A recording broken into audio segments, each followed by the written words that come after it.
Dr. Marttand Patel here. Welcome back to Infinity Wealth. So, this is going to be a quick update to tell you what's happened in the budget and also about planning as well. So, in the budget, there wasn't really much as far as properties was concerned. The main takeaway from the budget was that international buyers or non-UK residents will have to pay an extra surcharge of 2% stamp duty on any buildings that they purchase. And obviously that has made it quite difficult because in London that's going to be 17% if you are buying houses over 1.5 million. There has been a little bit of an outcry.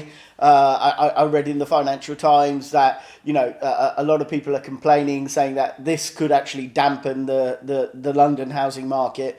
Well, yeah, maybe for the upper levels, but not necessarily for the lower levels. The other takeaway really from the budget was business rates as well. So for smaller businesses, business rates will, because of the coronavirus, will be reduced to nil.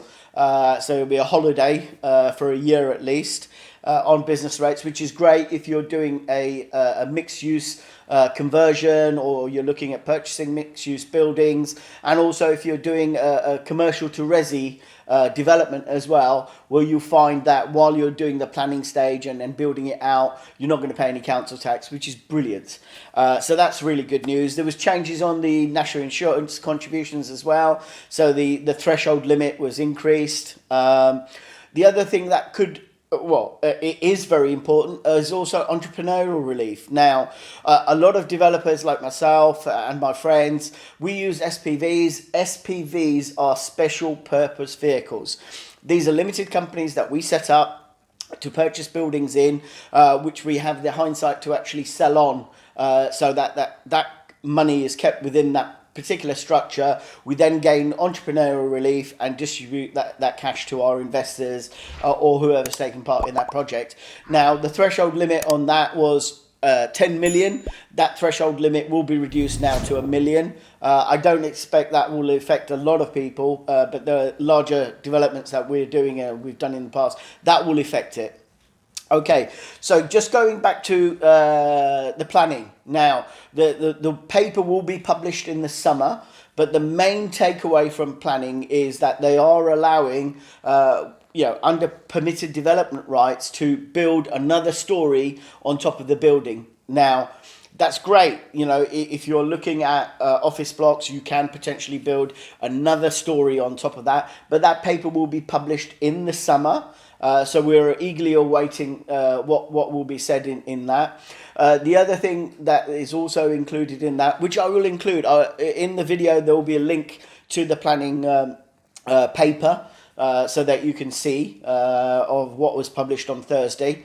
The other thing that was important was also that councils now can do a compulsory purchase order on land that has not been developed, that's still vacant, and builders have not developed on that land at all. So that's something to be mindful of. Vacant buildings. Now, vacant buildings can also be demolished. This will be in the white paper. And newer modern buildings can be put in their place as long as they were vacant. Now, we don't know how long they have to be vacant for. We have to wait for that paper in the summer. Another thing that the paper also reflected was, by 2025, the government actually want us to be greener. So new builds would have to have 80% carbon saving when doing new builds, which is great. It means that the buildings are going to be more energy efficient. Also, when planning is done, the rebate that you're given when you're applying to the council in an appeals process and you win, then that rebate will automatically come back to you straight away. They are trying to change local planning laws as well. And bring in situations where the particular councils will be judged mainly on how much they charge based on how efficient they are at dealing with planning issues, basically. So that's quite important. That was just a quick summary.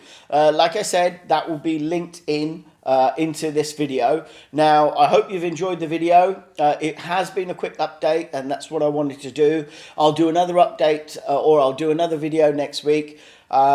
But in the meantime, please don't forget to, if you've enjoyed our videos, to share our videos, to like our pages, and what you'll do, what you'll find is, and you know, subscribe to our YouTube channel, which the links are somewhere below. Okay, that's for me now, and I hope to speak to you next week. Take care, guys.